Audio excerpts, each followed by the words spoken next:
911, what's your emergency? 911, what's your emergency? Be advised, Car 4 has control of the pursuit. Proceed with caution.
Hello, everyone. It's so good to see you all. Aspen will be joining us shortly. He's running just a little bit behind, but he'll be here with us. I'm looking forward to talking to him and getting his insights on the conviction and all of, because he's still in Delphi, and you know, he's been there over a month, and it's been a lot. It's been a lot. And for everybody who spent that entire month from the time of the jury selection in Allen County, it's been a long 4 weeks. So, yeah, I did a video and put out a video yesterday about my reflections on the case. So I hope you guys will take a look at that if you haven't. But it gives you a pretty good idea of how I was feeling about things. I've had some other things come up that I've thought about since. And I thought that we would maybe talk about a little bit about those before Aspen gets here. One of the things that you guys know about me that have watched me for 3 years is that with the Delphi murder case, I was extremely focused on Abby and Libby and the families. Very focused to the point that I wanted to make sure that we never forgot that Abby and Libby were actually two living girls. They actually had lives. and had hopes and dreams. And I think sometimes in our genre of true crime, when we are looking at cases, whether they be cases that are unsolved or cases that have been solved, we tend to forget that about the victims. And we kind of identify with them just as what happened to them. And as we all know, Abby and Libby were so much more than just what happened to them in the woods that day. They were vibrant young girls who had amazing ideals and dreams for their lives. They were daughters and granddaughters, and they were sisters in Libby's situation, and they had really good close friends, and they had a really promising future. And I think that, I was watching Ken Maines from Unsolved No More earlier this evening, and he was talking about the Delphi case and his thoughts on it as well. And, he was talking about how sometimes in these cases, the victims get kind of forgotten about because, we don't understand really why, but some cases just take off and they get a huge following on social media and in print media and in televised media as well. And this case was one of those cases. Just a huge following. As you well know, there were Reddit subs created specifically for the case. There were YouTube channels created. There's been documentaries. There's been books. There's, the case has just really resonated with so many people. One of the things I was thinking about today were, like I said, were the girls and some of the things that the girls were involved in. And I happened across a post by the Queen of Mayhem in the Delphi Murders Reddit sub.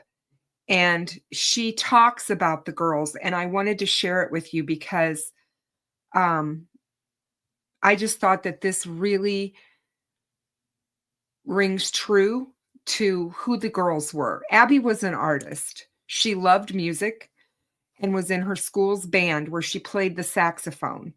She loved to read. She loved photography and drawing. She had more crafts than she could display at home. She had a pet cat named Bongo. Each year, her and her mother used to fill boxes with supplies and toys for less fortunate children. That is still happening today. Abby loved to watch classic television with her grandfather, who described her as his best friend and supported her decision when she wanted to join the softball team, something that she hadn't tried to do before. Because of Libby. Libby played softball. And so he took her shopping for her gear and played with her in a parking lot that weekend before that fateful day. Abby didn't have a phone. Her mom was planning to give her one once she went into high school. Libby was outgoing. She loved people. She was this funny, energetic girl who liked to joke. Like Abby, she also was in the band and loved arts and crafts. Her favorite moments were going on vacations with her family. She also wanted to make a difference and help people. And just before her passing, she shared with her grandmother that she wanted to solve crimes with her. Her family has many Post-its with messages that she liked to write to them. She loved to make people feel better and always looked out for those who were in need. Libby was also a baker, and she had a talent for making cookies. Her last Halloween, she carved a pumpkin, which she refused to throw out, and it sat in the yard until they decided to get rid of it, only for 10 more pumpkins to bloom months after the tragedy, one for each grandchild Libby's grandma has. Libby and Abby were inseparable, and as any other teenage girls, they loved to be at each other's houses, listening to music and sharing their secrets, taking pictures and making crafts. They both were planning their time together in high school and were excited for it. They also used to spend nights at each other's houses. The night before their murders, Abby had stayed at Libby's home and was going to stay until her mom got off work the next day. They would have been 21 years old right now and in college, and probably looking forward to Libby's 22nd birthday that is coming up at the end of December. There is a memorial park dedicated to them now. I hope that their families can find the peace they deserve, and may the souls of these beautiful girls rest. I thought that that was fitting for the end of this case, and listening to people talk about Richard Allen and how he's so much the forefront of all of our discussions right now because of the verdict.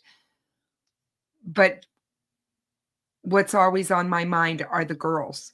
And I believe that the girls did help solve this murder. Without them, we may never have found Richard Allen. So let's say hello to everyone. Hey, Jill. How are you? Good to see you. Hi, CJK. Hey, Jackie. Hi, Jinx. Thank you so much for being here with me. Hey, Deb. How are you? I hope you're feeling better. Hi, Lisa. Hey, Jackie. Good to see you. Hi, get out of my kitchen. Good to see you. Hi, Lynn GMB. Good to have you with me. Hi, Robin B.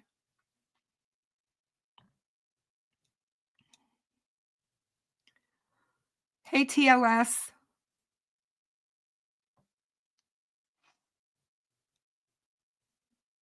Hi, Victoria Van Carter. Hey, Annabelle Higgins. Hi, Daisy.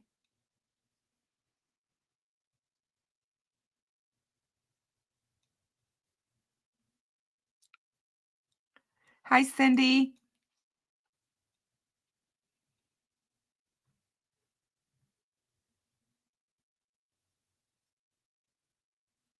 Absolutely. They did mine as well. They remind me so much of myself and my best friend, and especially at that age.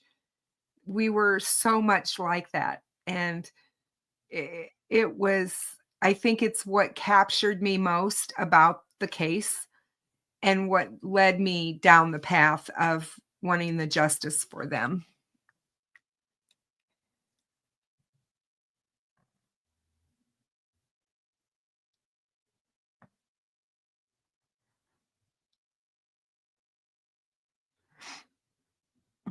Hey, Jennifer. Hi, Lynn. Hey, Michelle O. How are you? Hey, Boston.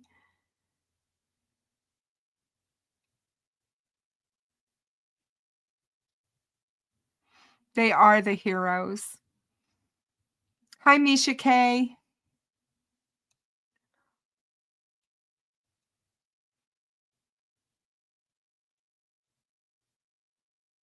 Yeah, the Flora Memorial Walk is on the 17th at 4 p.m. and it's going to be at the train depot station in Flora, Indiana. So make sure that you guys come out to give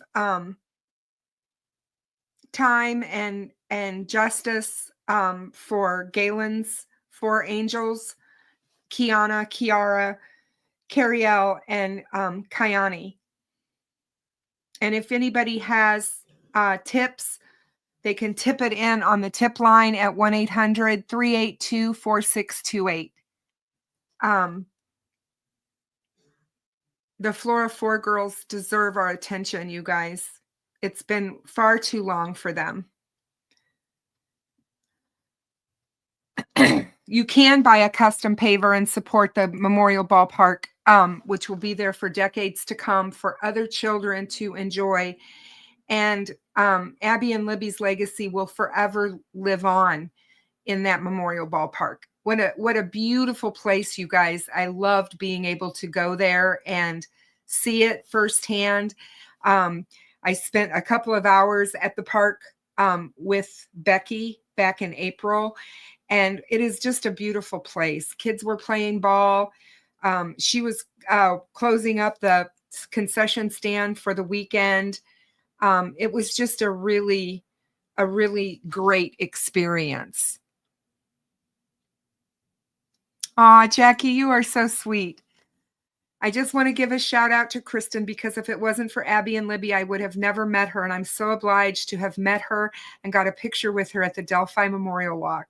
Jackie's an amazing woman, and she has stuck by this case and stuck by the girls and has been out to the memorial walks and has always been in our chats as a champion for justice for these girls. And Jackie, we will never forget that.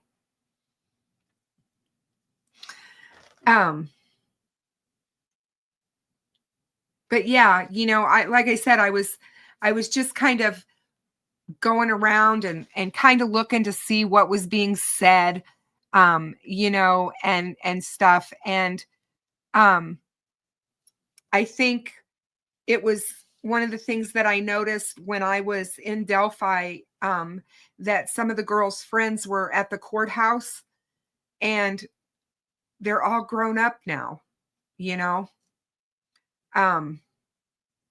They're adults, and it's hard to imagine that, you know. And so much has happened in the nearly 8 years.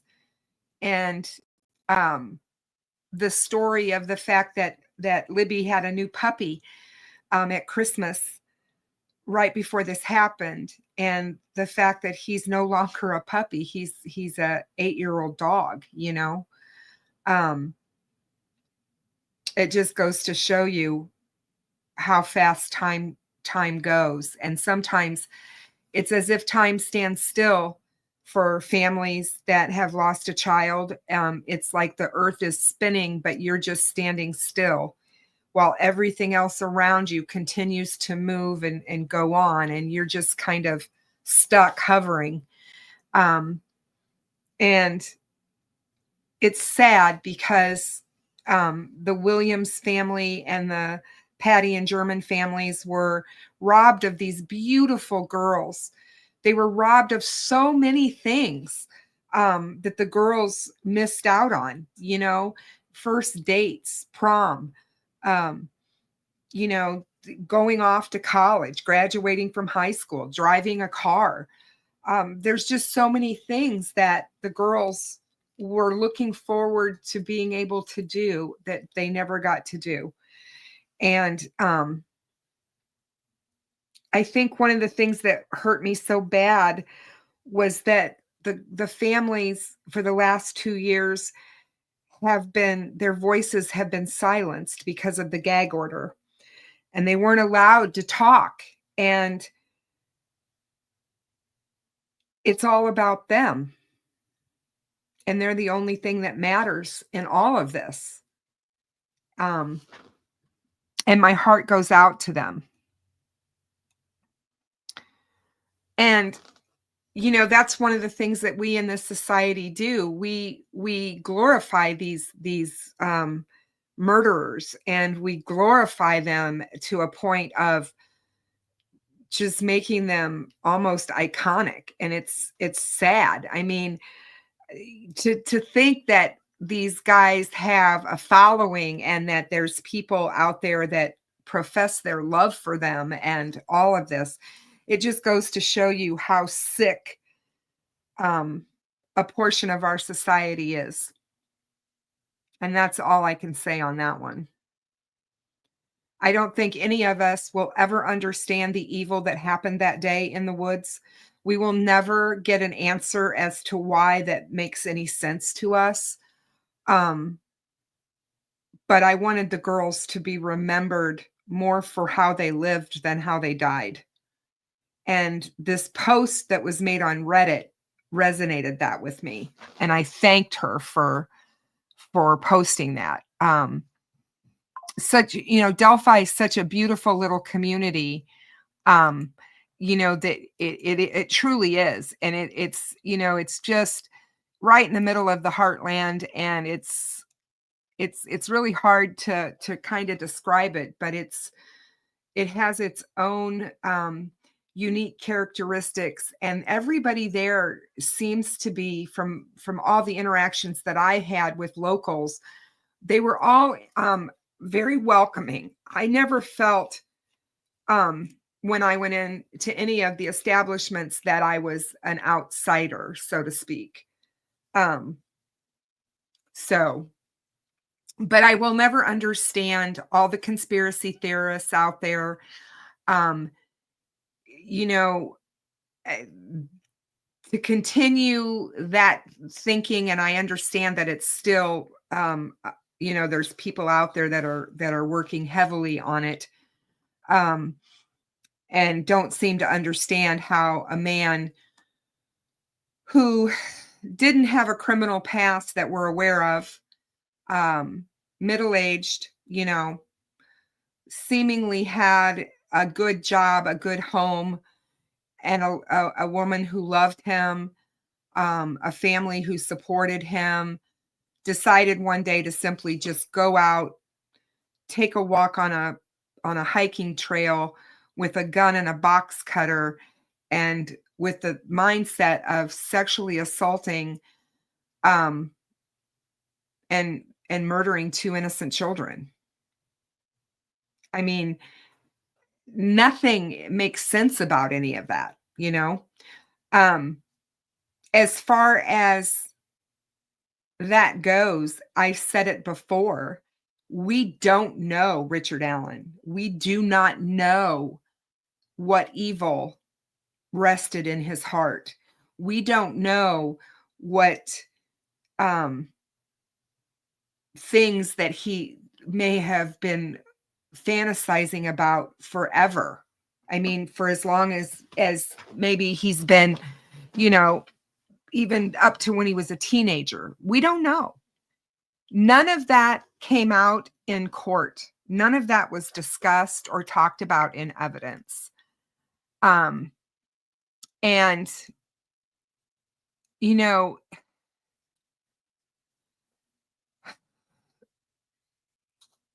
he talks about in his confessions that he was spooked by a white van, and which made him cross the creek and go over to the other spot where he committed the crime.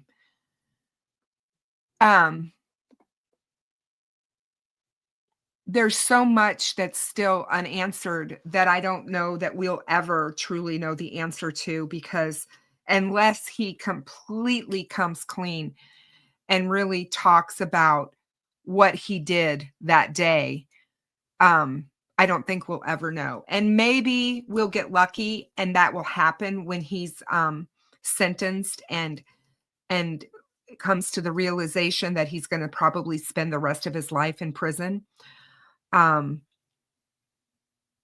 It's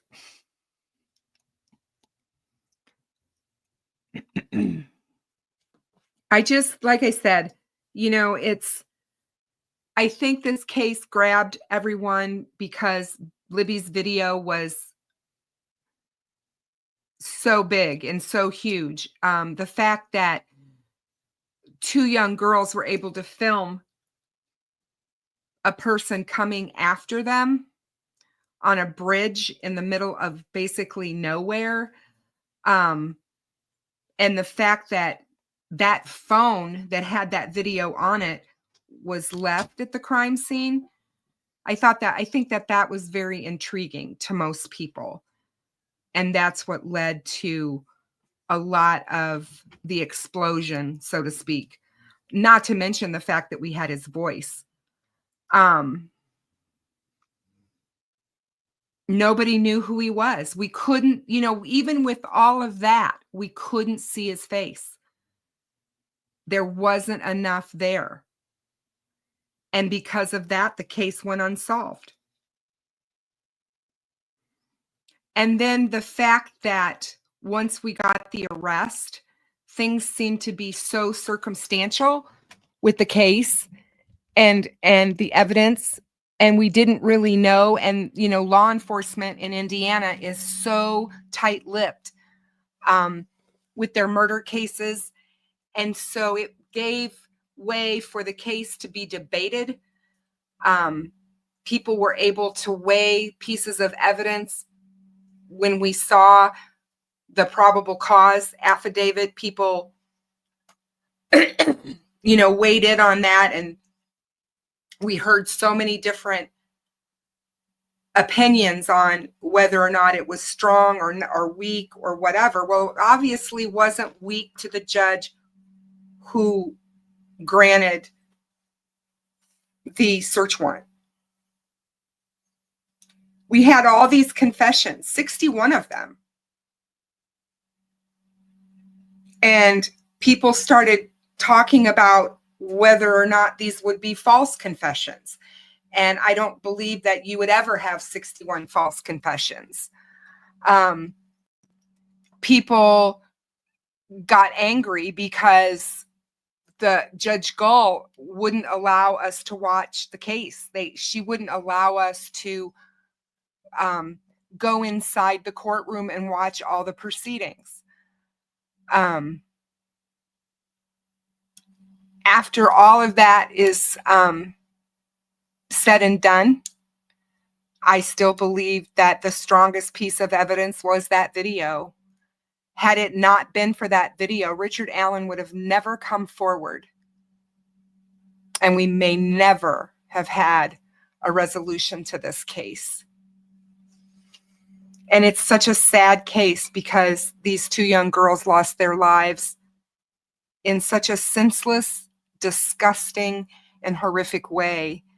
And 3 families have been irrevocably harmed and hurt beyond belief, really. I think it haunted a lot of people, that video. I also think that when we started talking about social media and the fact that Libby posted videos to Snapchat, and we started learning about Anthony Shots, and we started learning about some of the things that our teenagers partake in online, it exposed this dark underbelly kind of thing of social media and how dangerous it can be for our children, how dangerous a cell phone can be for our child, because we don't know 24/7 who they're speaking with on it or what apps they're using. Are they being stalked? Are they being misled? And at the same time, that phone that could cause all of that is the device that actually ended up solving the case. It's just crazy when you stop and think about it. Just crazy. CJK is so right. Alan destroyed his family. No, I don't believe he's bothered by it at all.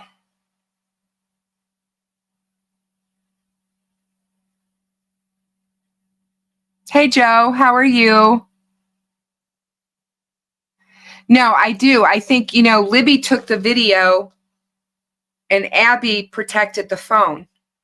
I mean, that's kind of the way to look at it, Libby captured Bridge Guy. She had the wherewithal to videotape him and get it and capture it. And then because it was found beneath Abby's body, I kind of look at it as her protecting it and protecting the phone. And so, yeah, they were absolutely heroes.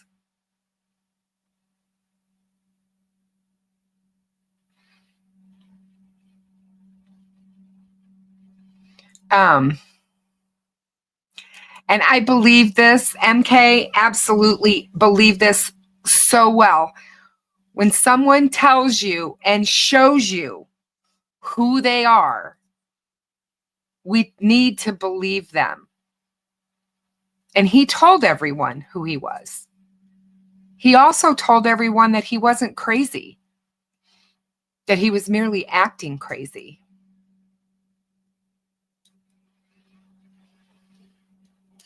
Thank you so much, Daisy. Debs, Kristen are Delphi OGs. They've always maintained strong ethical standards in their reporting and opinions. Thanks, ladies, so much for Abby and Libby. Deserve the best from us.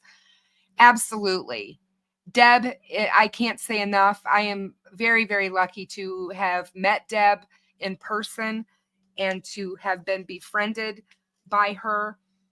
She is top notch at what she does, and I so respect her. I have so much love and respect for her. She has brought so much to this case. And for those of you who aren't subscribed, you need to subscribe to Deb's True Crime Notebook, because you will not be disappointed in her reporting.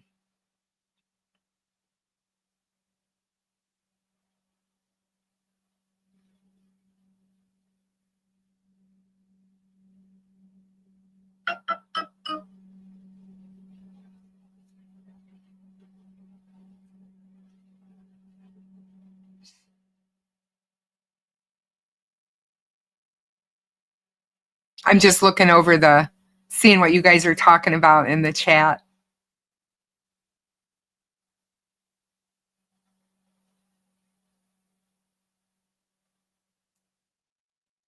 You know, I'm exhausted too. I was talking to GonZo, Real Gone GonZo.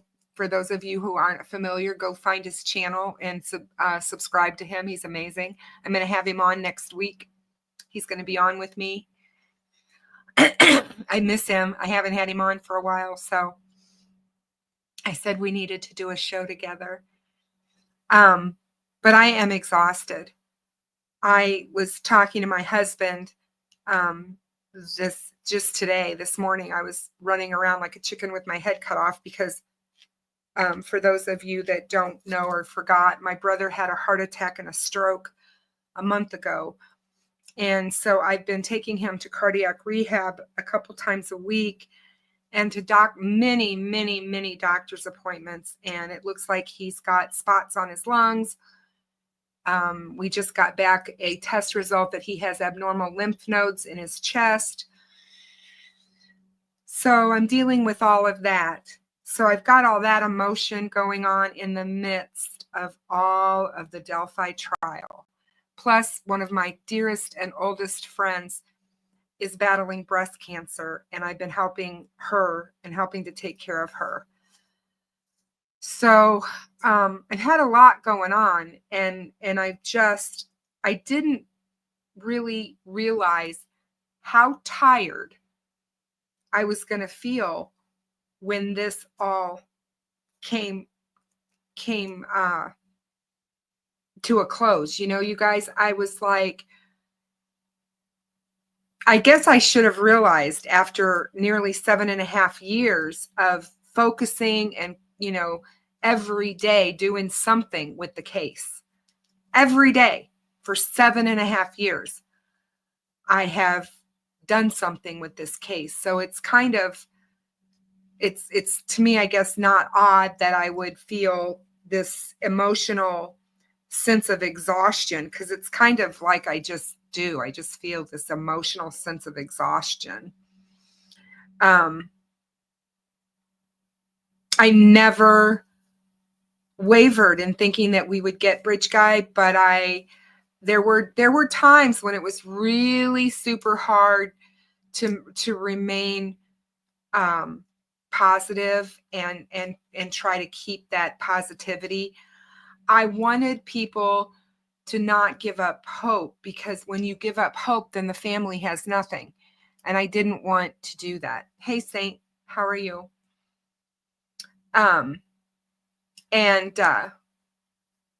So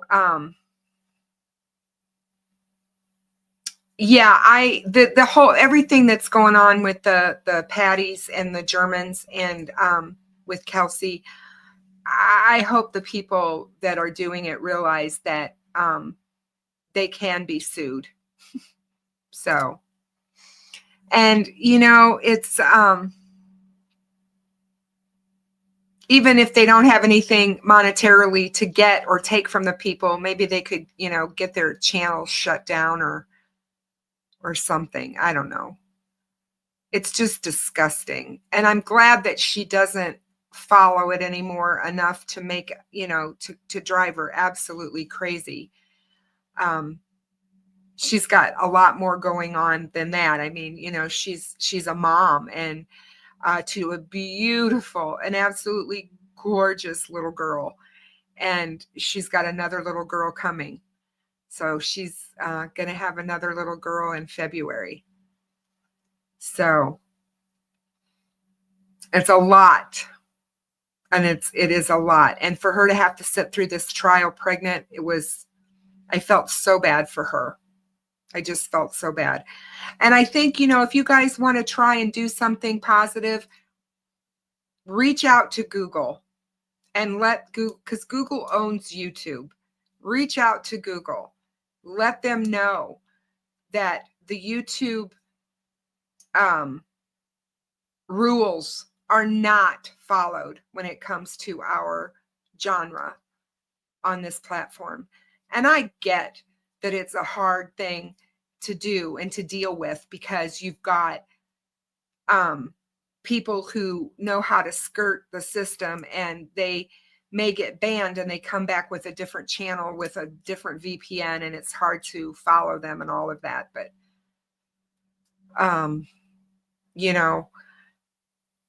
I from being in the medical field, I always go back to my mantra of, we should do no harm. And that's always been the way I felt the entire time of covering this case.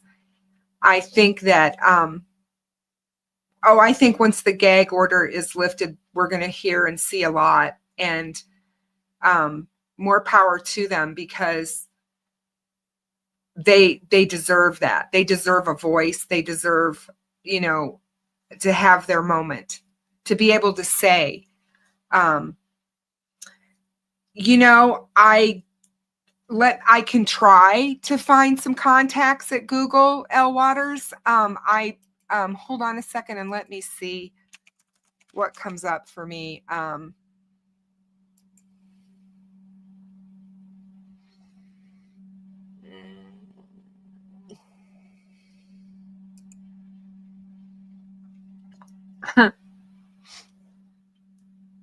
Their mission is to organize the world's information and make it universally accessible and useful.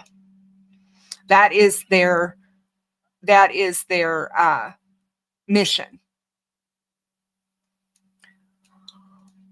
Let's see what it says. Product support. Contact us.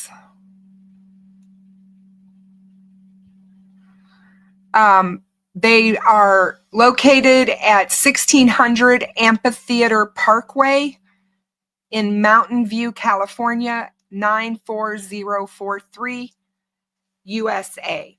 Their phone number is 650-253-0000. Let me drop this into the chat box.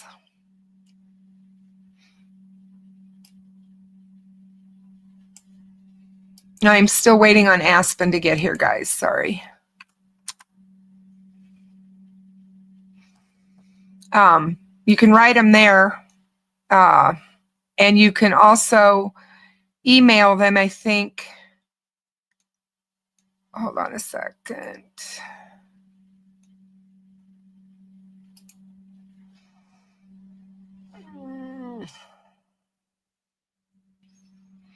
They have locations in all over the country.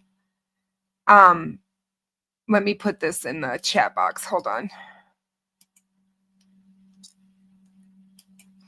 If you go to this location that I'm posting, that gives you all their locations where you can reach them.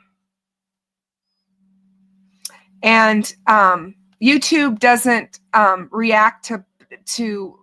I mean, I've reported many channels over the 3 years I've been a creator, and I'm a VIP on YouTube. I pay extra to be a VIP on YouTube, and so when I reach out to them, I do get help, but it's still, I don't feel like it's strong enough because these people are continuing able to do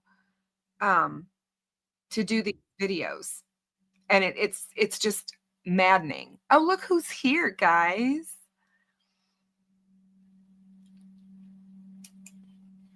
Hey there. Hey, Hey, I'm so sorry that I'm late. you are so fine. Don't apologize. I've been talking away with everybody, and I'm sure they're bored out of their mind with me by now, but we've been waiting for you, and it's fine. You've got a lot going on, and I know that. Sadly, I already have a reputation of being late, so I can't claim complete innocence, but It's okay. Yeah, poor time management. I apologize. No, it's totally fine. How are things in Delphi? You know, things are quiet. Things are calm. I think I'm probably about the last person standing as far as, like, you know, here to cover the case. But no, things are calm. How long are you staying? Do you know? Well, I mean, as of now, I'm still scheduled for another week. I don't know if I'll stay that long. It's really just a matter of whether I have the energy to alter all my arrangements. And, like, my ticket was non-refundable, so I'm not sure, like, that'll cost me extra, and so Yeah. I know that I'm definitely staying through the weekend. Are you just kind of decompressing right now? How are you? I worry about you because I know how I'm feeling, and I wasn't there like you've been 24/7 living this. You know what I mean? It's been a lot. And just the physical exhaustion that you've experienced, not just the emotional. Right. Well, you know, I mean, I've tried to maintain that none of this is about any of us. You know, like, it was my choice to come here. It was my choice to be here this whole time. And, you know, granted, I didn't understand the full circumstances of what that would entail, but I wanted to be here to support the families. I wanted to be here to support the town. And, you know, I feel like there have been a lot of good people that have done that. I've made some incredible friendships and some definite trauma bonds with people. But, you know, ultimately, this was about Libby and Abby. It was really about honoring them and about helping to just bring a positive voice and something that was logical to some of the nonsense that's out there. I haven't posted a ton of content since I've been here, and it partly has been because of the exhaustion that some of that's played into it. But I will say, Monday night I went to sleep, and I did not wake up until Wednesday afternoon. So I think that was like a good 36 hours of sleep that I got straight. That's good. And of course I had people messaging me like, "Are you okay?" But I think I just needed the sleep, and I feel much more refreshed. And but again, like I said, it's not about me. No, I know. I mean, it's like, you know, it still takes a lot, you know, to do what you did. And the fact that you did it on your own, you know, to just say, hey, I'm just going to pick up my life and I'm going to head to Delphi, Indiana, in the middle of the, of the Midwest. And I'm just going to go there and live for a month and follow this trial and support these people. And to me, it just says a lot about the person who you are. And I know that you're not that type of person, that you're not going to, you don't want the accolades. You remind me so much of GonZo. It's so much the same. I feel the same about him because he doesn't want it either. And he does so much behind the scenes. He works on cases out of the limelight because he is that type of person. But after meeting you, you are the real deal when it comes to a compassionate, caring human being. There's just no other way to describe you. And I'm thankful we had you in this case. I'm thankful that you did a lot of work with Fig and some other people behind the scenes looking into stuff. And we debunked a whole bunch of stuff that was going on out there. Yeah. And, and tried our best to be voices for these families that have no voice because of a gag order. Yeah, that's absolutely true. And that gag order has been extended through sentencing now, which is December 20th. And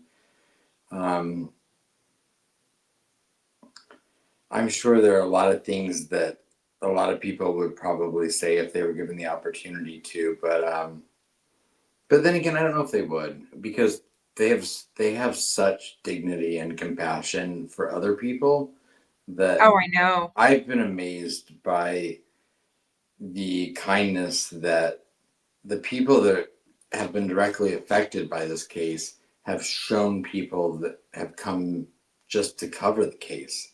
I mean, they would never want the accolades, but the fact that, some of the family members, would like bring food and hand warmers and water multiple evenings in a row in the middle of the night to people that were just sitting in line with absolutely no contingency on whether they support them or not. They said, we don't care if you like us or you support us. We just want people to be comfortable and Right. you care enough to sit out there all night, then, They made chili for you guys and brought you guys homemade pizza. chili. Yeah.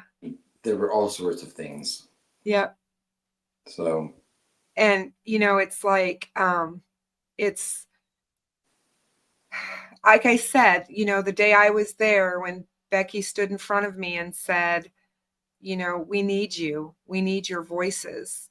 We need you. I mean, she meant it, and I knew then that me being there it was okay. I needed to be there for her. I was so happy to get to meet you. And especially the day after your birthday. I wasn't aware of that until that day, but I was so happy to get to meet you and the little bit of time we got to hang out. Because sadly, it's been so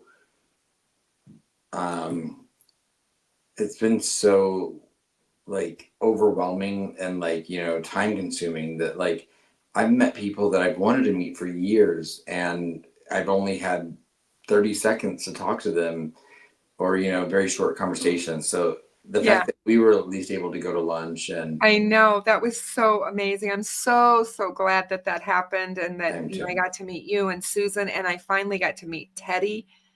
I mean, that was great. What a great guy he is. Teddy kind of came out of nowhere for me.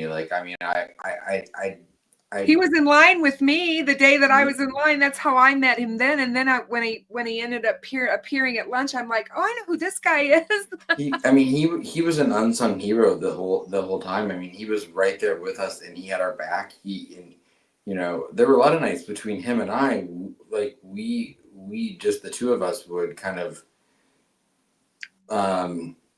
maintain the our positions and everything like that. Of course, the whole trajectory of everything kind of changed throughout the process. But Teddy was an incredible asset, and I'm so fortunate to have met him, because I Yeah, didn't he's know a anything really about great it until person. then. And I'm so glad I met Turbo. And, you know, she's amazing. And she wants to do some stuff with me with the case on my channel. And I'm like thrilled with that. I think that'll be some, you know, to do like a real deep dive kind of into Right. some things. It'll be really good. But she's incredible as well. And when you stop and think, you know, she's in Canada, she comes all the way here multiple times, again, for this case. And And she does not turn off. I mean, she yeah, goes 110%. absolutely. And you know, she's so into detail, you know, and I think that's what's I think that's what I like about her, because I'm a really detail oriented person as well. Right. So I think I kind of mesh with her in that way. Is there something that stands out to you from this whole experience of being there for the trial that you didn't expect? I don't think anyone could have fully anticipated or expected the the the kind of the logistics of what we were going into. Maybe, like, like, I had not anticipated, after having already been in Fort Wayne for 4 or 5 days, then getting to Delphi, because the first night I was in Delphi, so I was in Fort Wayne October 13th through the 17th, right? And I got there the evening before opening statements happened in Delphi. I got to Delphi, but like, it was like 7:30 at night. People started lining up for court. I've been up since 3 a.m. the night before in Fort Wayne, and then traveled the 2 hours to Delphi, and immediately had to get in line, because even though I felt like it was unnecessary and ridiculous, that's the tone that was set. Uh-huh. I understand it, because if we hadn't, we wouldn't have gotten in. Right. And so, I had a conversation with a few family members that, had said some stuff online about, this is ridiculous or whatever. And I was like, I'll do what you want me to do. But I'm like, if I don't join the circus, then I'm not going to be in the courtroom. And that was kind of the tone that was set from there on out. And I'm not blaming anyone. Like, that's fine. It is what it is. But it definitely had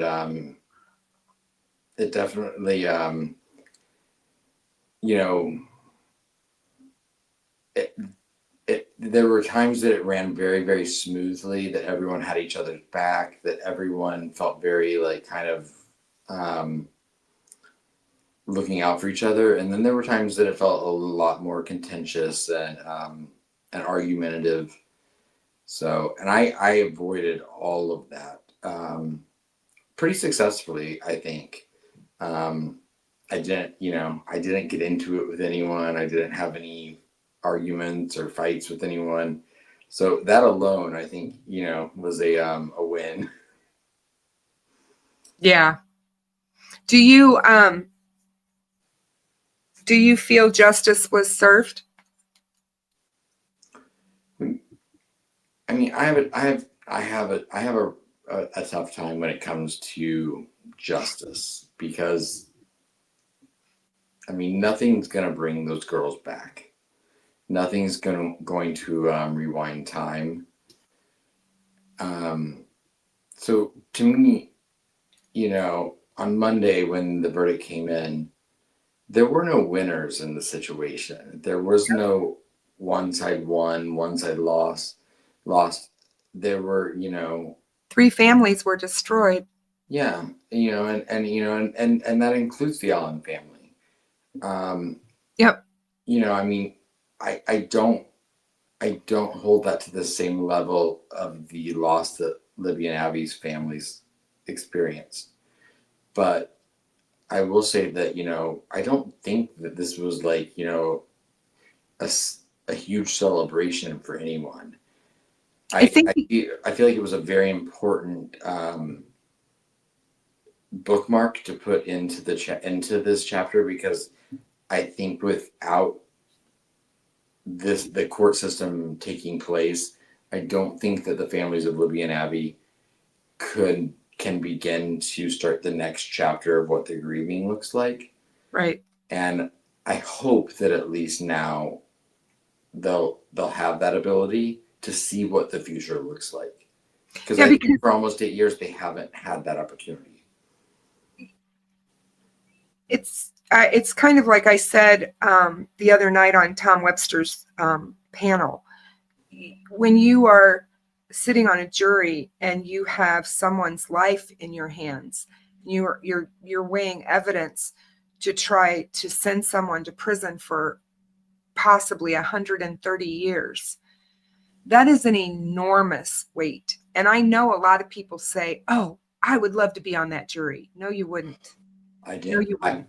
I did not envy one person on that jury. Yeah.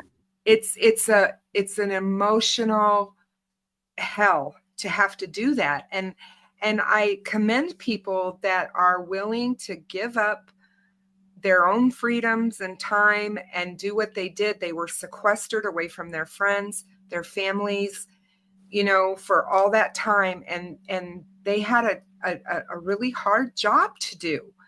Yes. And it's not an easy one by any sense of the word.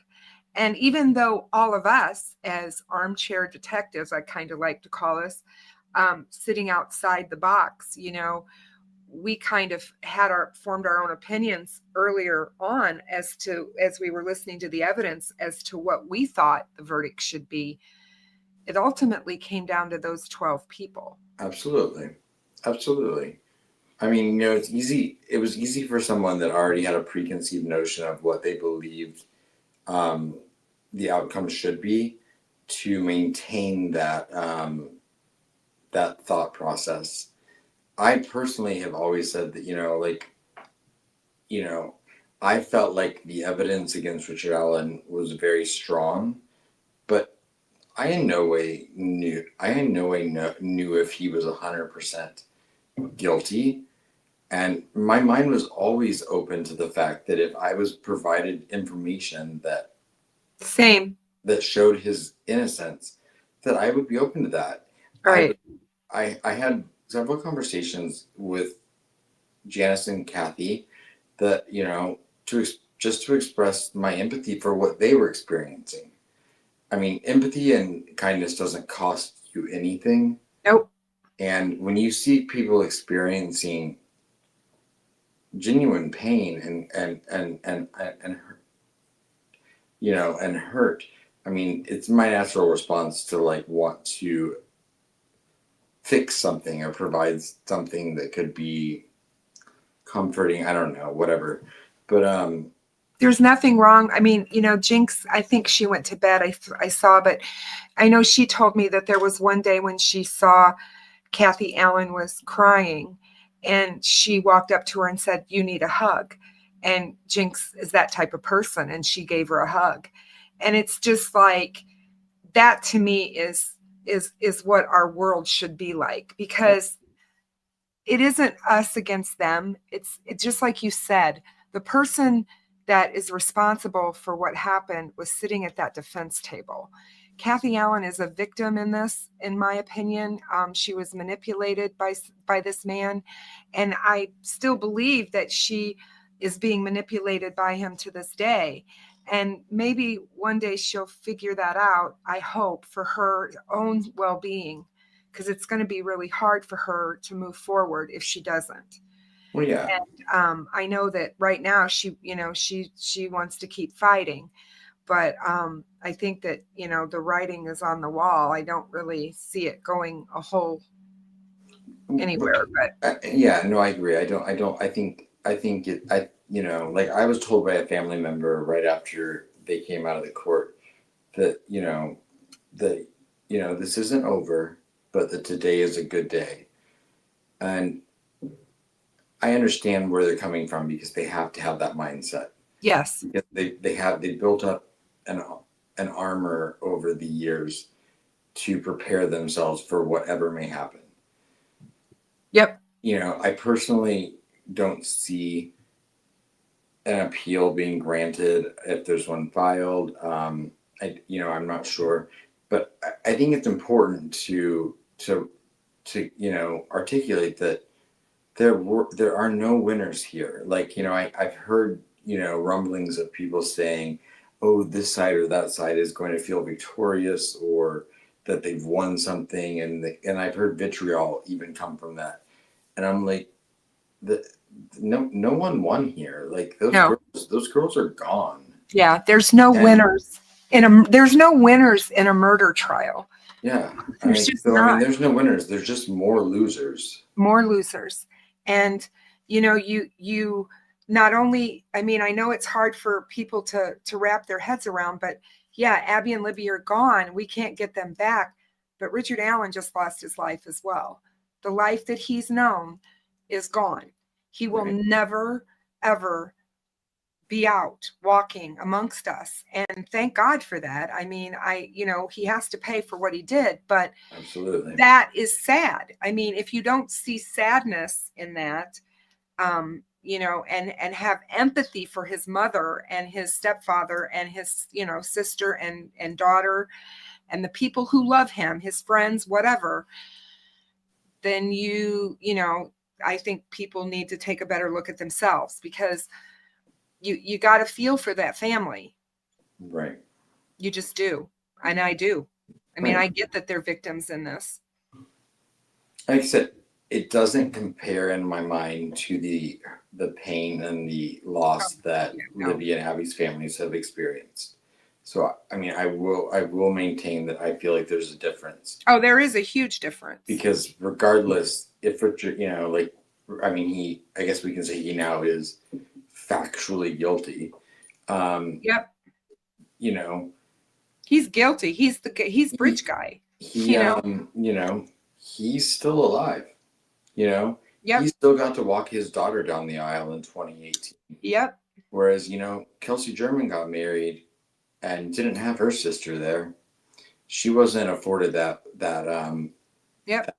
pleasure.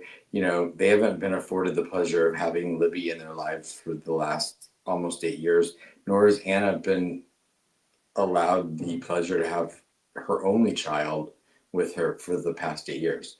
Those girls will forever remain 13 and 14 years old. Yep. And nothing in my mind prepared me so much to hear those voices in the Bridge Guy video that, we'd had that one little second clip of for so long, and then to hear their voices in that video, and to really hear, they sounded like little girls. They sounded like children. Because they are. And they were. And I think that gets overlooked. I think we forgot that, I think a lot of people looked into, they're, this age and that age, they're talking to boys online, blah, blah, blah, blah, blah. They were still in grade school. They were still in grade school. They were in 8th grade. Whatever. They were little girls. And it always made me angry when people kept saying that Abby was dating. Abby wasn't dating anyone. She was 13 years old. Anna would have never allowed her to date. She wasn't dating, but everybody says that. She had a crush on a boy, and that is what was going on with her at the age of 13. And I was a girl at 13, and I know what that crush feels like. It's like they blew all that stuff out of proportion, I think, just for clicks and, sensationalist, reporting, whatever. But, I think it's hard to give up the case, is what I'm finding myself. I think is what I'm finding. And I realize that it's not over, that there's going to be a sentencing, there's going to be an appeal, and this is going to go on for, it could be potentially for years. Yeah. depending on. An appeal has to be granted, though. No, exact. No, absolutely. And, I was saying, I said this before, that just because they put forth an appeal doesn't mean that the appeal court will even hear it. They can absolutely just say, nope. They don't give it a hearing. They don't give it nothing. They just say nope.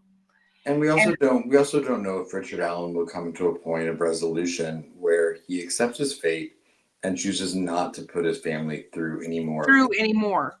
Or, I feel like he's been to that point before. And contrite, maybe not put the families of the girls through anymore. He keeps saying how he wants to, I want to give my Bible to the families of the victims. What the heck? You know what I mean? I'm just thinking, what does he think that's going to do? Right. And he's multiple times said he wanted to apologize to the families. Maybe he'll come to that conclusion and he'll accept, his fate. I don't know. I mean, I think as long as he has the defense attorneys that he has in his ear, and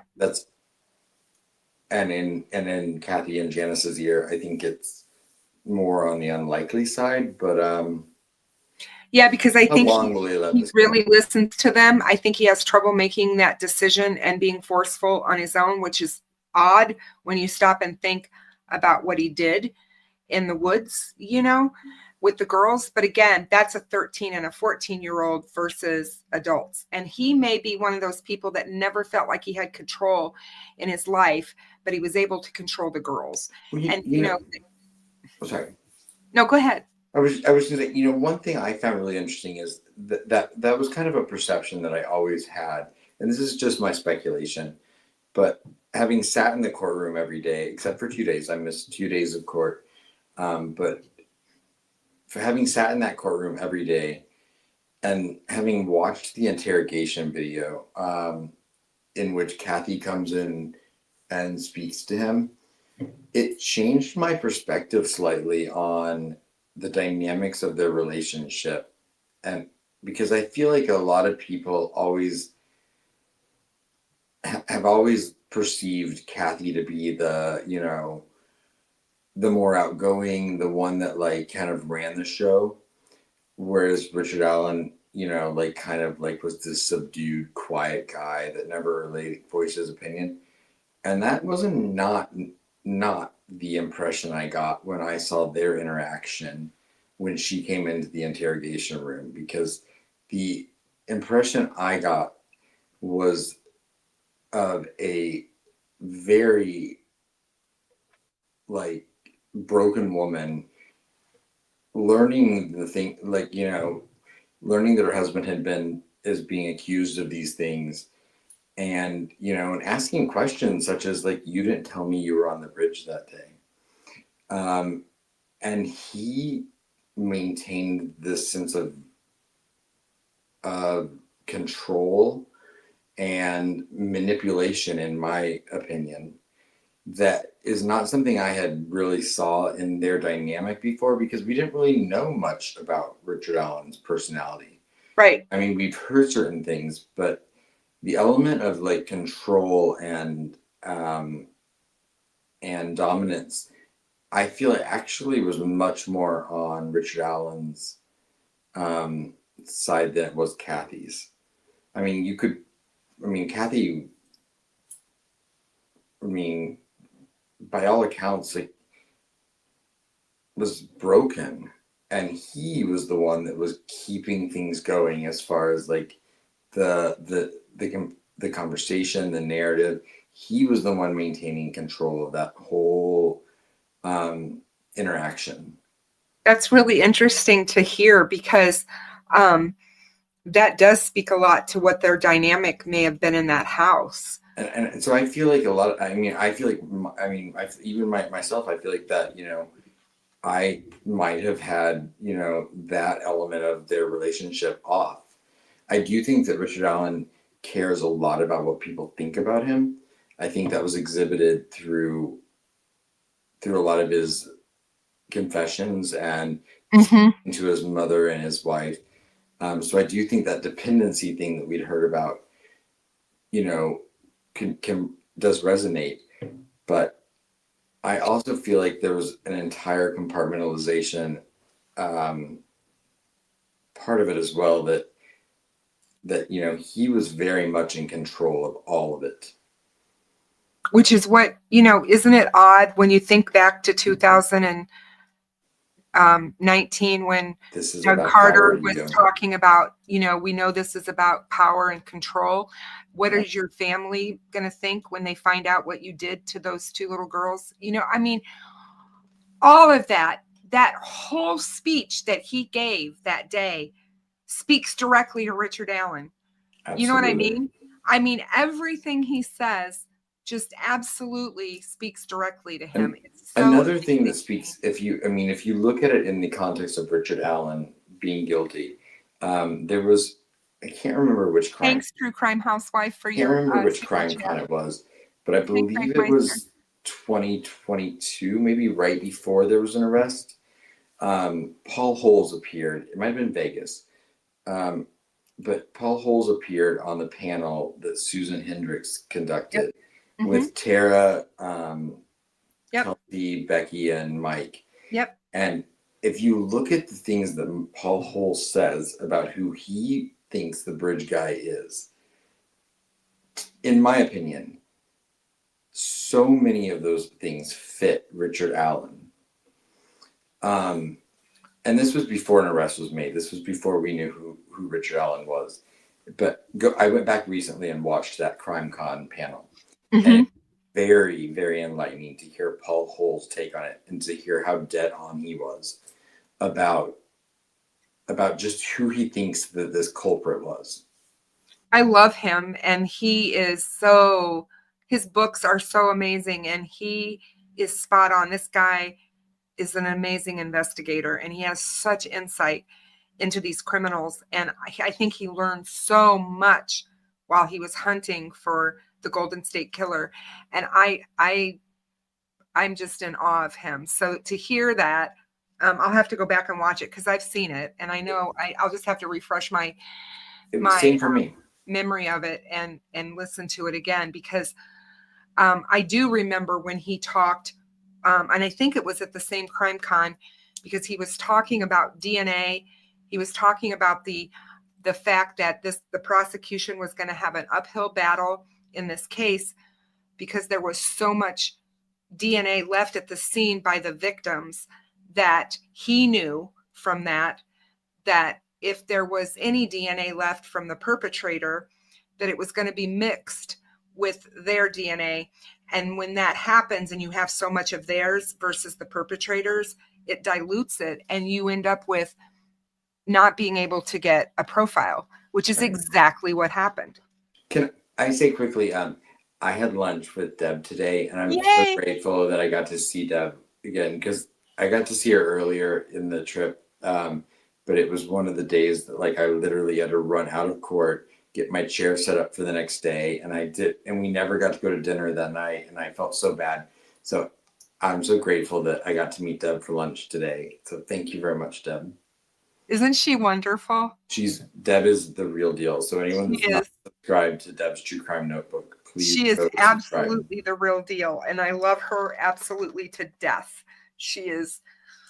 I love both of you, though. Right. So I will use any excuse I get to come to Indiana to get a hug from Deb.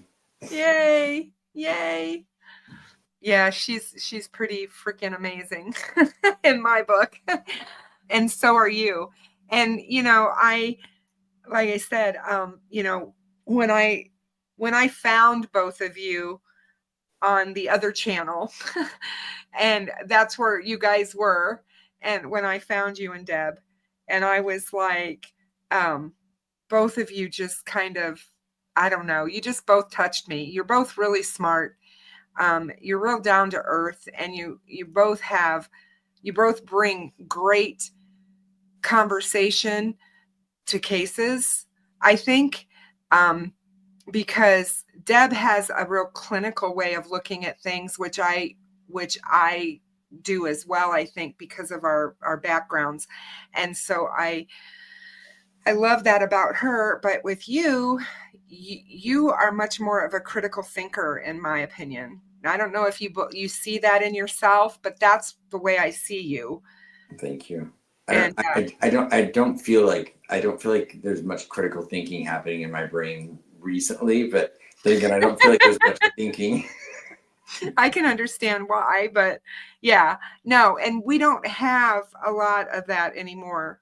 When you look around, it's not a lot of people that are able to do critical thinking and think for themselves, let alone, you know what I mean? It's like you have, I don't know. I mean, I try to always maintain that, you know, it's normal in life that two things can be true at the same time. And so you should never, like, you know, pigeonhole yourself into like one thing or another. Like, you know, there was mistakes clearly made in this investigation, but that doesn't mean that there's corruption abound, or that there's conspiracies that need to be, you know, examined, or that the families had anything to do with this. Like we're smart enough to hold two things true at the same time, you know. Did you see what Daisy said? Daisy, you know I'm smart enough not to take that bait. Yeah, exactly. You know what happens in the basement.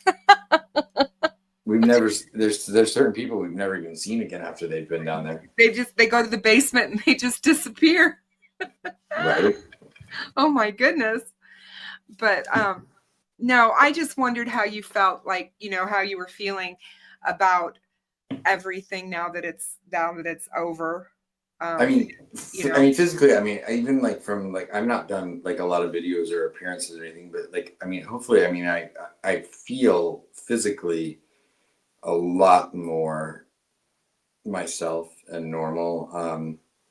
You know, again, none of this was about me or anyone else that came to this trial, but, you know, I mean, to, you know, pretend like it didn't have an effect, on, like, you know, our physical and our mental health, you know, definitely it was a difficult situation. I mean, I arrived in Fort Wayne October 13th.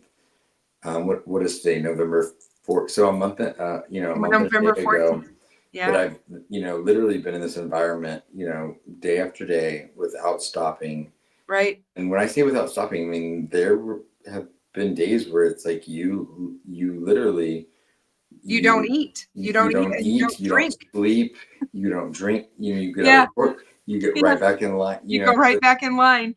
At lunch, you know, lunch, you go downstairs, you get in line, and, you know, it kind of created this little bit of a like a trauma in you, that you were like, and I don't know how to compare it really to anything, but I was like, you know, it was like you kind of have to be prepared for anything at any moment, because you don't know if you're going to get yelled at by, you know, security, or if there's going to be a fight in the line, or if there's going to be contention by people, or there's going to be someone with a camera in your face, or you know, whatever it is. It's like you have to have your guard up like 24/7, and then you haven't slept, you haven't eaten, and you just have to continue it. And, you know, that's how many very notes did you difficult. take? How many pages of notes did you take? Well, you know, I mean, I will say that, you know, I did, for anyone, I don't know, I did get an eye infection like halfway through the trial, which is why I ended up missing 2 days. But the eye infection lasted about a week. And so for almost like 4 days, I couldn't like see. So I literally was like walking around like blind, and like to take notes, like my eye was like pouring, like was watering. So I couldn't like take notes in court. So there were 2 days I like sat in court and didn't take any notes. But I did take 2 full notebooks, which, you know, I think I would have taken a lot more. I took 25 pages just that one day I was there. Yeah. And I mean, I write big, but still 25 pages for one day. Yeah. You know, it makes you, and I know I missed stuff, you know. I mean, I was writing as fast as I could write. And I know I was missing stuff. So I'm Well, like, and then as it got towards the end, you didn't dare even whisper to the person next to you, like, what did they say? Because a tap on the shoulder meant you were out and weren't coming back in. So the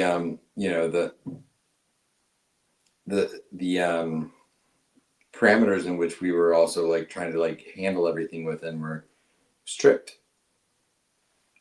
And I understand, I get it. I understand, it was the judge's,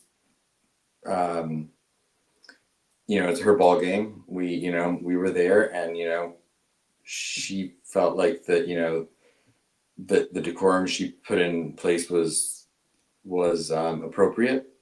And I think I think it's arguable that she's correct. I think she had to deal with a lot of nonsense throughout this process that created the environment that she set in place. But it definitely was not easy. yeah, for sure. Absolutely. And it is her courtroom. And, and I don't think a lot of people understand that judges, that's their domain. That is their office. That's their place. And they legally have the right to run it their way. Right. And then, every judge does things differently. And, and like when I looked, on the day that they really kind of like cracked down, and like, they're like, if you whisper, you're out. If you do anything, you're out. Like, if yeah. One of the deputies that was in the court that day, or one of the officers that was, in charge of actually being in the courtroom that day, was Drew Yoder. I have an incredible amount of respect for that man. Oh yeah. Absolutely. And so to like have that man stand there and say, this is what we expect of you, and this is what, I wasn't about to, chance that, I was going to be a problem in that situation. Oh, exactly. Yeah, I would have been mortified. I was like, I told Marv when there was a moment when I don't remember what it was that we were saying or doing, but Marv and I both said something, and Carrie spun around and gave us the dirty look. That's when she apologized to me on that Saturday for getting mad the day before at me in court. And I don't think she was really mad. Like she said, it was just this whole emotion, and she didn't know what we were talking about, and we were supposed to be quiet and all this other stuff. I think we all started to have a little bit of a trauma response to some of it too. Cause I know I was sitting 2 seats away from Frank Meister one day, and we all know Frank Meister. His voice is deep. Yes. And he can be loud, even when he whispers. And so, I sat, Susan and I sat next to each other a lot of days. I told her she was my emotional support person for a lot of the trial. But, there were times that were, when there was the day that Frank was sitting 2 seats away, Frank had whispered, I was like, shh, stop. And it wasn't anything personal to Frank. It was just like, you don't get thrown out. Don't get us don't get, and then you didn't want to if someone whispered to you, you didn't want them to you didn't want to be connected to it, because then you're like, what if I get thrown out? Oh yeah, no, exactly. And I was like, I would have been mortified had something like that happened. I would have been, I would not have wanted that to happen. Right. So. And I didn't see anyone get see anyone get thrown out. I mean, I don't know. Maybe I don't know if I missed it or not, but but definitely my guard was up the whole time. And I know Susan's was as well, because we talked about it really. Have you ever witnessed anything quite like the trial?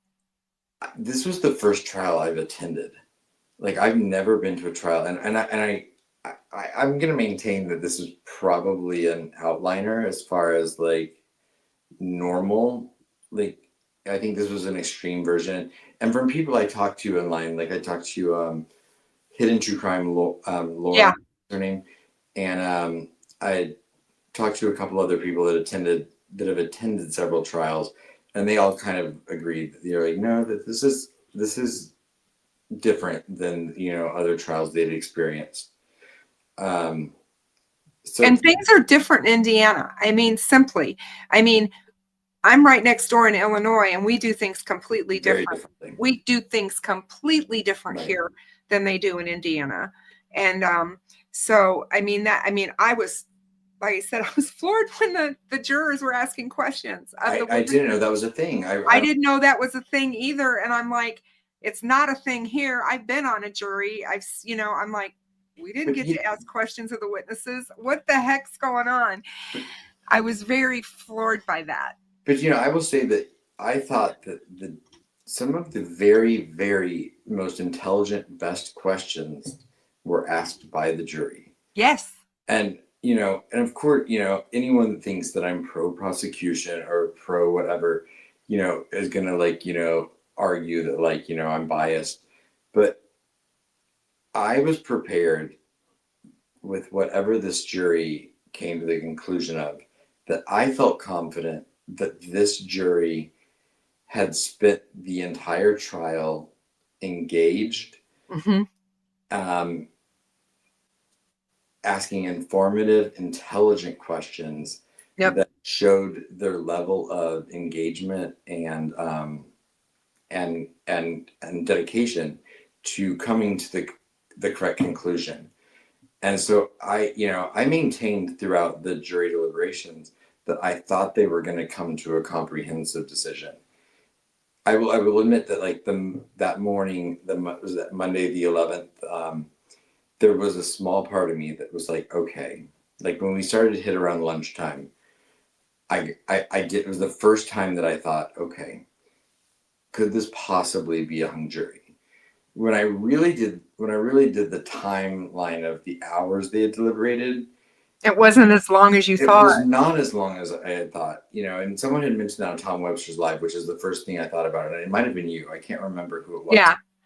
18 hours is all they did. 18 hours. Because it was 2 hours the first day, 4 hours. Right. It was yeah, exactly. So when I put it into that context, I still had complete faith that this jury was going to come back with a comprehensive decision. Yep. But I mean, it was day 2 that I started to hear people be like, hung jury. Oh yeah, I know. I think people were expecting them to come back within 2 hours with guilty, and if they didn't, then there was going to be a problem. Right. And I never expected this jury to. You don't want a jury to do that, because then you're like, wait a minute, you guys aren't supposed to make up your minds beforehand. You're supposed to go into the deliberation room, and you're supposed to look at the evidence, and you're supposed to talk about it amongst yourselves, and I do know that a lot of times you'll go into that deliberation room and the foreperson will say, okay, let's see where we all stand. Right. And they'll do a straw poll basically and find out what people are thinking or feeling. And you'll get how many of you think it's guilty? How many of you are leaning towards not guilty? How many of you are still up in the air? Then you ask, well, what are the reasons? Why are you feeling this way? Why do you feel this way? What is it that you still need if you're on the fence to get you on one side or the other? What is it that you're looking for? And then that way, that's how they start picking out the evidence. Well, let's listen to this again. Let's go over this again. I think they did all of that. Right. I agree. I mean, I never saw anything from this jury that did not show me that they were the epitome of what you would want a jury to be. Yeah. They weren't entirely readable during the trial, which I know that's always something that people talk about as far as putting their own spin on what a jury's thinking.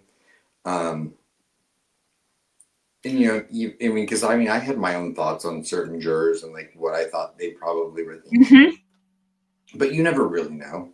No, there's no way to know what a jury's going to do. Juries surprise you. And my best friend's husband, who's the judge, said, as a judge, he absolutely hated jury trials because you never know what the jury's going to do.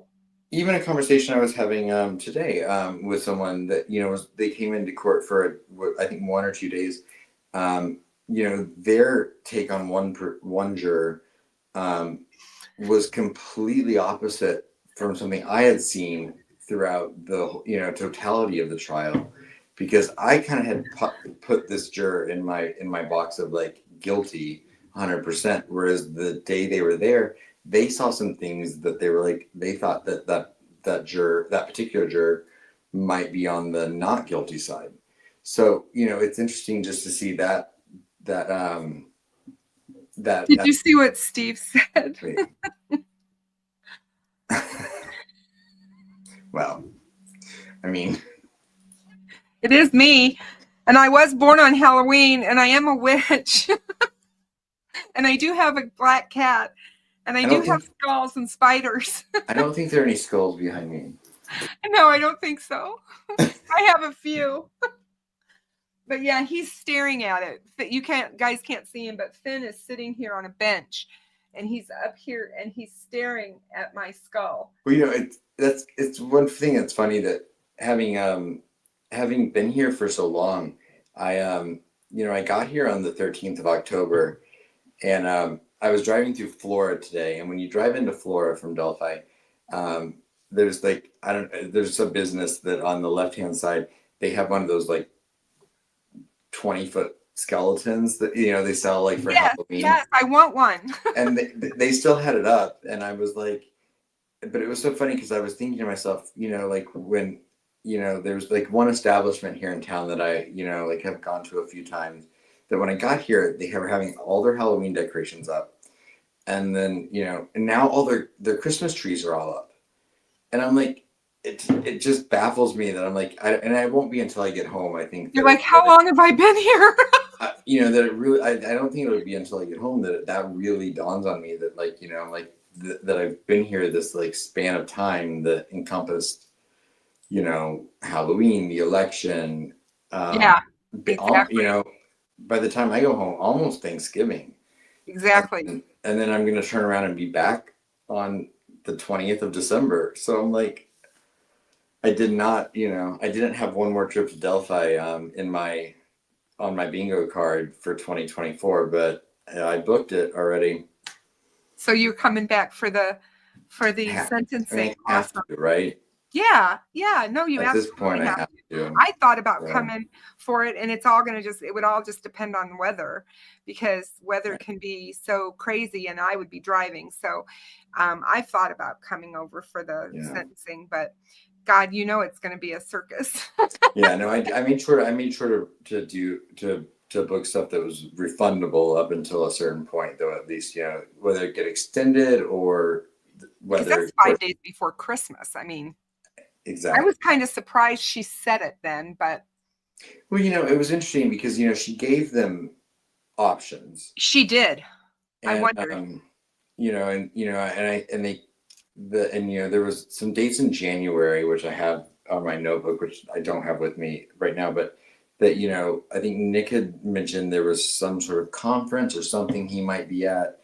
And it basically made them kind of all agree on December 20th, which, for these families and everyone, I mean, the sooner the better. I mean, if there's going to be an appeal, if they're going to file, all of that's going to happen regardless. So get sentencing out of the way. Yeah. I mean, how what I thought was interesting is it doesn't give them very long to do their pre-sentencing investigation that has to happen. True. Where they have to go back through his entire life. And I thought that was interesting. Yeah. I mean, essentially 4 weeks. Yeah. But I mean, to have a conclusion to this by Libby's birthday. I know. Yeah. No, I was thinking about that because I was like, yeah, this needs to happen before then. Yeah. Yeah, for sure. So, and I was, and I, of course, I originally I'm scheduled to be here until next Saturday, which is quite a long time still. And yeah, it's another week. There's a lot of things that I in my normal life that I need to get home to, and that I'm ready to get home to. Especially like with the emotional and physical toll this has had. Sure. But like one thing that I definitely wanted to you missed here for is that I've never been able to go to a Flora walk, and there's the anniversary of the Flora Girls is coming up, And so there's a floral walk this weekend. Yep. So I committed to come. I was like, I'll stay. I'm going to come to that. I want to be Awesome. I'm so glad you're going to be there. I've never been to one, so I want to be there to show support for the Flora 4. And I mean, I just really this community has become such a part of my heart that I really do care about, not I do just too. the families of Libby and Abby, but also the town people of like that live here, and like, and I'm sure I'll get called a bootlicker or whatever. I don't care. I don't care. I don't care. It's fine. I mean, Yeah, I don't care. I have pretty high taste, so I've not been licking anyone's boots, especially if they're not designer. But I I want to be able to at least show support to the people that I can while I'm here and do what I can. I love that. I think that's awesome. That was one reason that I was happy that I didn't stay Friday night in Delphi, like I told you I was probably going to do. And then I went ahead and went down to Indy and stayed with Rescue, because that next morning when I didn't come back to Delphi for the trial, she took me to see the Flora 4. So I got to go to the cemetery and visit the girls, and her and Jinx and Kathy had decorated them for Halloween. And they put little spiders out for me. And it was so cool. It was just so cool. And it was a really an emotional morning. My daughter had called right when we were getting to the cemetery. So I was on a live video chat with her. So she got to see the graves too. And it was just real emotional. And I'm really glad I got to do that. I'm glad you got to do that as well. I've not been to their graves. I'm very weird about like kind of invading on that kind of stuff, which I know it's to show respect. So I'm not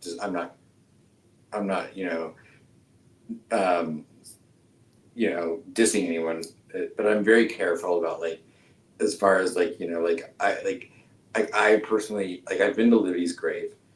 I have not. I have not gone to Abby's because I don't think Anna doesn't want people there. And so, and out of respect for her, I'm like, that's to me, I'm like, that's why I this was not Anna, nothing or I with me. very rarely show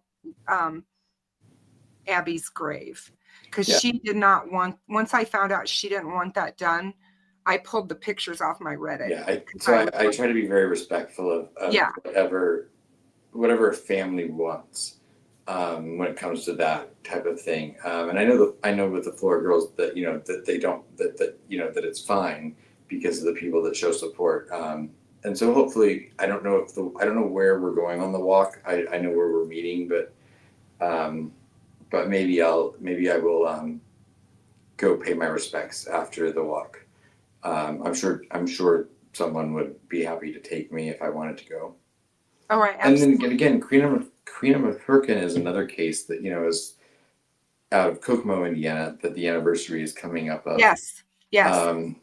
And that was something that today I went and paid my respects to, because awesome. I'd never gotten the opportunity to do that before, but I was very happy to. Well, I felt very I was very gracious, or I felt very grateful to be able to at least pay my respects, because that was awesome. that I cared a lot about, and Jerry McClurkin is someone that I look up to, and I hold right up there with Becky Patty and with these incredibly strong women that hold these families together, and that absolutely. I mean, it's that case is so sad as well, and there's so many out there. What do you think your next? What are you going to do after Delphi? Do you know? I have no idea. I had decided that I was going to take a day off of Delphi and go to the Ashley Garth bench trial. And it just so happened to be closing arguments in Delphi. And so Susan and I were bonded together at that point, and we were like, no, we're just going to stick to this. And, but again, you know, I have so much respect and I care so much about Ray Hannis's family and about Yes. Owen's family that, you know, I want to be able to support them as well. And like, you know, how to do those things, how to do all those things in the best way, you know, you never know Right. Yeah. entirely. So, I mean, I don't know. I mean, there's definitely a list of cases that I would like to look into and follow. But I mean, you know, but I also have a little bit of a trauma from like just the heaviness and the darkness that Delphi's had that makes me hesitant to want to get involved this closely to a case again. Yeah.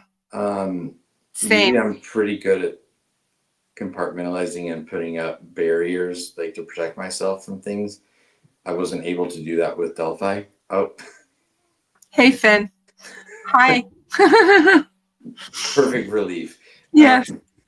But I, you know, so I don't know. I mean, and I'd be lying if I didn't say, you know, even though this experience was just so surreal and whatever it was, I mean, I did enjoy like the trial aspect of going and experiencing a case. Right. So, and even like with some of the friends that I've made throughout this experience, because I feel like we all have a trauma bond. I mean, once you sleep on concrete with people, you know, Yeah, exactly. 30 nights, you start to have a connection. Yeah, exactly. You know, I was talking to Hidden True Crime about, you know, about even like, I was like, do I need to go to the coworker case? I was like, Yesterday was the anniversary. I was like, will I become JLR? Okay. And that won't happen. But I really probably will cover that one myself because I'm very in tune to it. It's another just devastatingly sad absolutely. case. And yeah. I was in Portugal when it happened. Because it was 13 years ago. I remember that you were on your vacation, and I was like, their families have also been silenced by a gag order, and it's you know, it's sad. And one of the families, you know, has basically said they want no part of the rest of it. They're moving on, which I think is an amazing thing for them, strength wise. I just don't know how they can just basically say they're done with, you know, they're not going to go to court. They're not going to do any of that, follow any of that part of it. And you know, the whole thing is just crazy, but I think that that's probably one that I will continue to report on and follow. But I agree with you. I don't think that I will get as close. And I can't say that for sure, but I mean, I don't want to get as close. Yeah, again. I don't know another way to do it, but because like I said, I lived it every day. I thought about the girls every single day.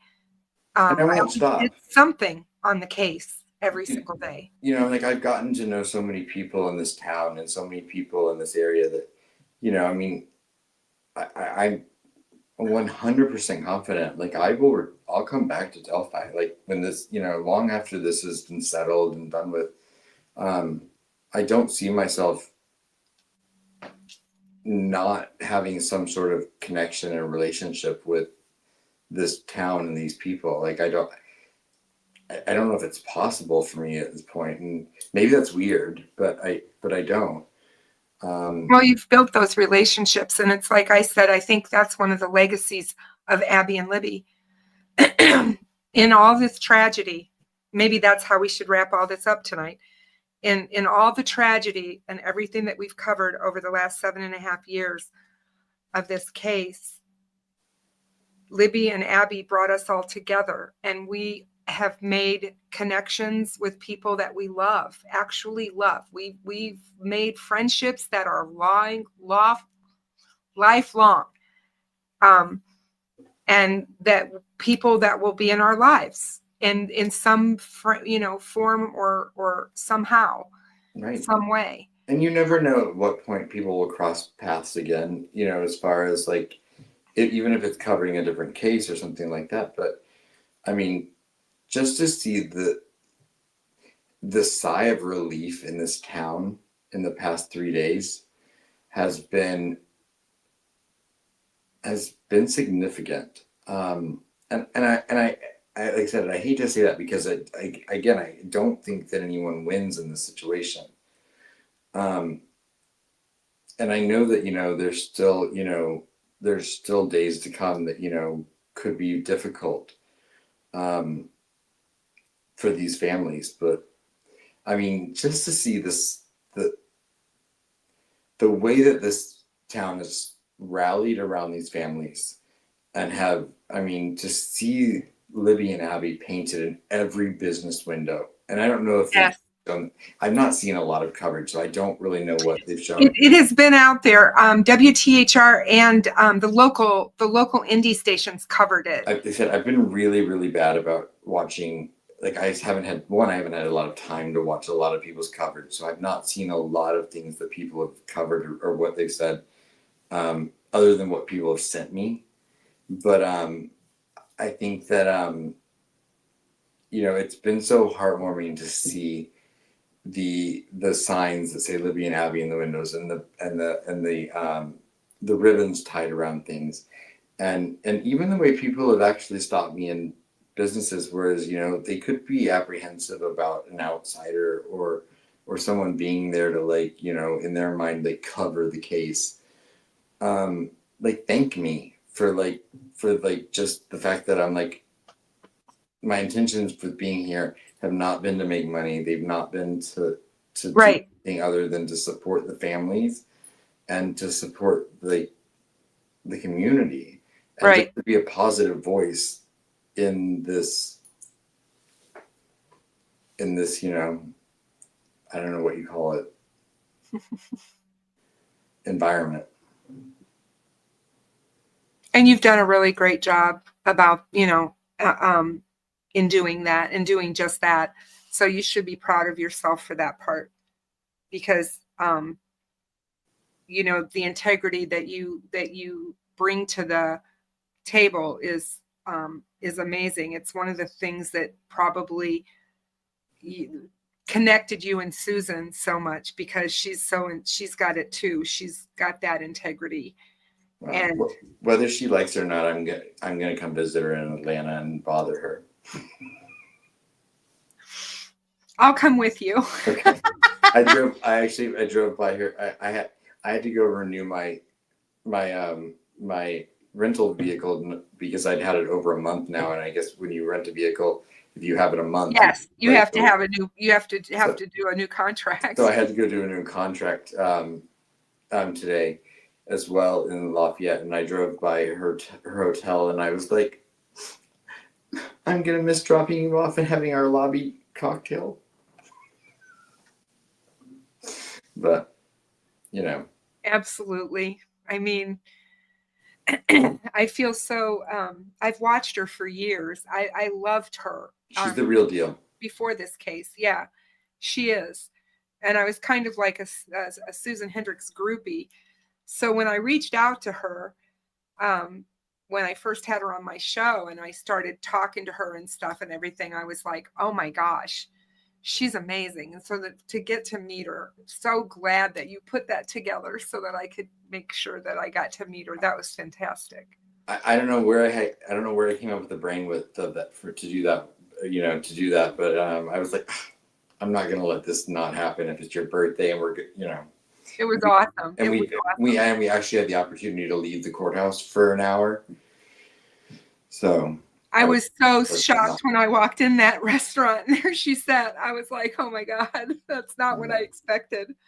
And I will say I'm so grateful. It sounds weird to say because it's such a heavy experience, and we were for ourselves. But I was so grateful for the people that that I really saw pure intentions from, and that included Kevin and Anya from the Murder Sheet, and included Turbo. It included Teddy.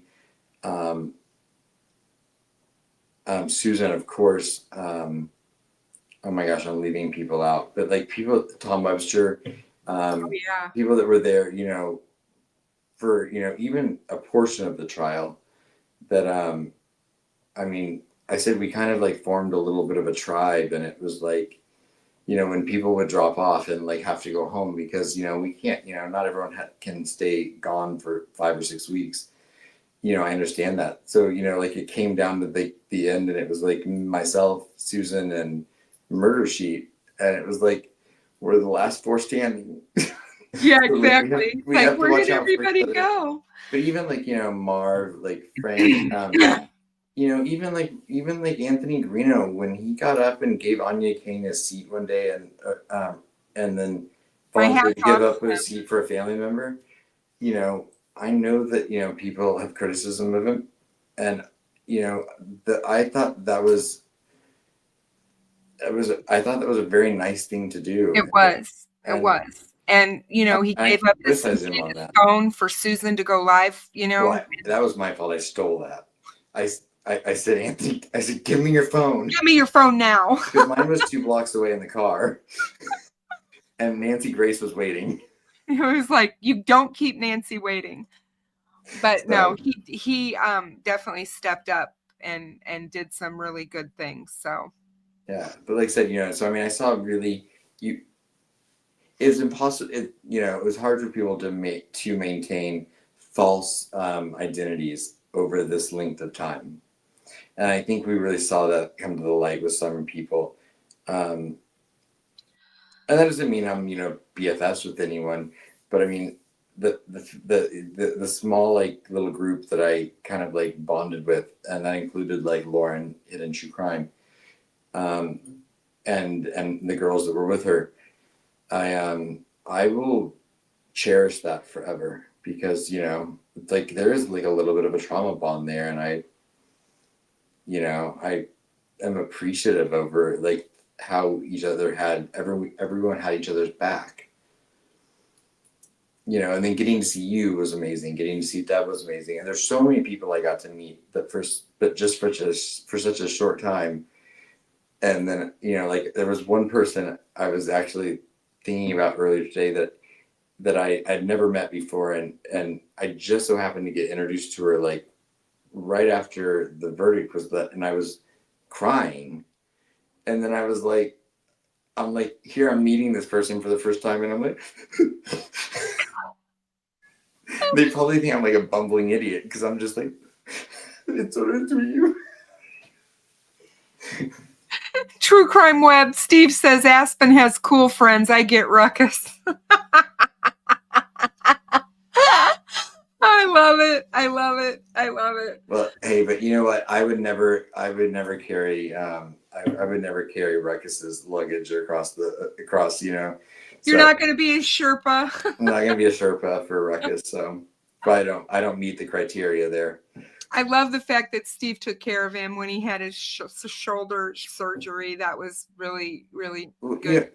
Those are two guys that I have such admiration for because, I mean, 90% of the work they do is thankless, and no one's even aware of. Yep.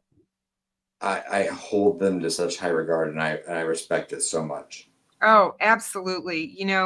Another one of my heroes in all of this, is Steve from True Crime Web, and I got to meet him.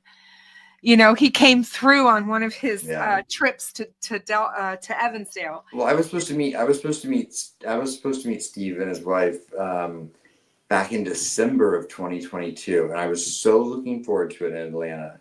And it was Kelsey was going to come do a talk. I remember. And because of the gag order, because of the arrest, mm-hmm. they canceled the event. But I was so upset because I was so excited to get to meet Steve and his wife in Atlanta that weekend. So one day, hopefully, whether he wants it or not. No, he's amazing. I had dinner with him, and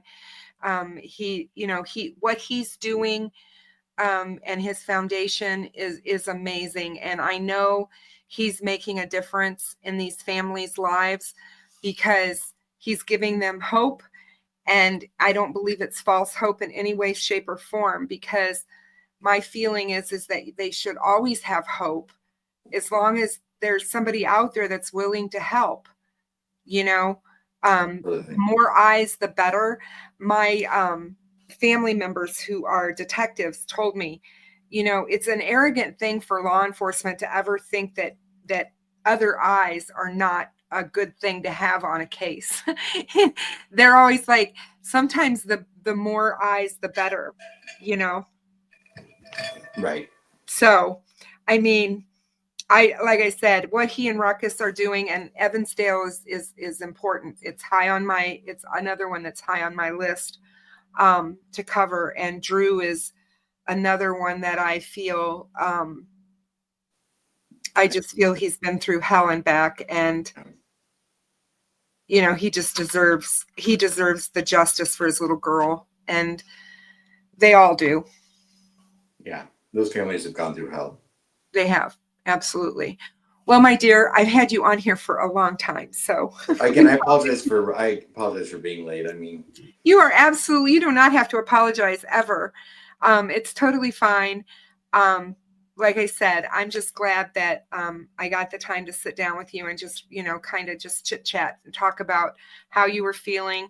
I bet you've been on my mind. I've been worried about you, just because I know, you know, that I figured you were still there, and that, you know, it's a lot, and there's a lot of emotion. And I don't think people understand that aren't there or haven't gone through it. I only did it for a day and a half. And, you know, and it took so much out of me. It took me 3 days when I got home just to recover from that day and a half emotionally. Yeah. And now I'm kind of, you know, like I said, I almost feel like I did. I kind of equated, it's kind of weird. You build up, I was thinking about it, my daughter's first wedding, when you're planning something and you have this, you're looking forward to this big event, this thing that's going to happen. And it happens, the big event happens, and you wake up the morning after and you're exhausted. Well, you know, I mean, I also think it's important that, you know, we can't forget that Libby and Abby still need us to pray for them, that their families still need our support and prayers. Because, I mean, if you think about the emotional weight that that Monday brought for those families, mm-hmm. I mean, think about like the come down from that. There's being let down. Yeah. Even if you remember it, I mean, Becky even just even talked about it a little bit after the arrest. She felt like she'd lost her purpose. Yep. She felt like she didn't have a purpose anymore because she didn't have her. Now they found him. Yeah. And so, I mean, these families are going to experience, you know, an entirely new wave of grief and an entire new chapter of grieving. And, you know, so continuing to support them and just to have positive thoughts and prayers for them and the girls, I think is very important. And, you know, and hopefully something that we're all capable of doing. Them, you know, remembering the girls for who they were when they were living, and making it about them. Yeah. And not and finally flipping the script and not being about someone else. Exactly. Like for the past years. Yep. Sorry, I didn't mean to interrupt you. Oh no, it's fine. It's you know, that was one of the things I was talking about before you got here, was, you know, remembering the girls and who they were and what they loved and what they were interested in, and the fact that they had hopes and dreams and lives, and that, you know, they made big impressions on so many people at such a young age, because they were both so very compassionate human beings. They cared about other people.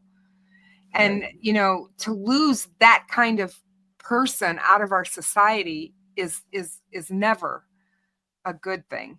Right. You know, I've always felt that, just from learning from Becky and just Anna about them, what they wanted to do with their lives, I think they would have done something profound, because they were really special kids. I think that the last statements of Nick's rebuttal and his closing arguments, I mean, when you said about Libby wanting to solve crime and how she finally did, was the most fitting, perfect thing for him to finish with, who, by the way, may have a birthday today. And I think, you know, should be congratulated on. I personally, you know, when I very first, you know, when the arrest first happened, you know, I had hesitation. I was like, you know, is this person, you know, is he ready to handle a trial like this? Oh, I did. I have been questioned him. nothing. I've been nothing but impressed, and I admire Nick McClellan for how he handled this entire situation. I agree. Like, I think he was so professional in how he handled it, and I think prepared. that He was intelligent. he was prepared. Yep, and he came ready.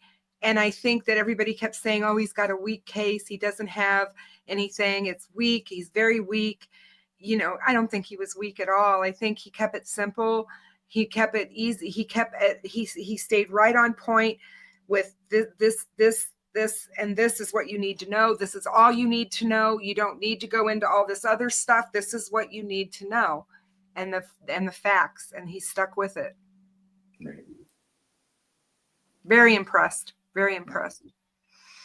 But well, enjoy the rest of your time in Delphi, and yeah, if you want to talk again, let me know. No, I absolutely sounds like I'll be around. I was going to say I absolutely will, and I'm anxious to see pictures that you take from the walk on Sunday, because I wish so badly that I could be there for this one. I've not made a floral walk yet. I plan on it. I haven't either. Yeah, and so I was really upset that I wasn't going to be able to make this one, but it's just the way it worked out.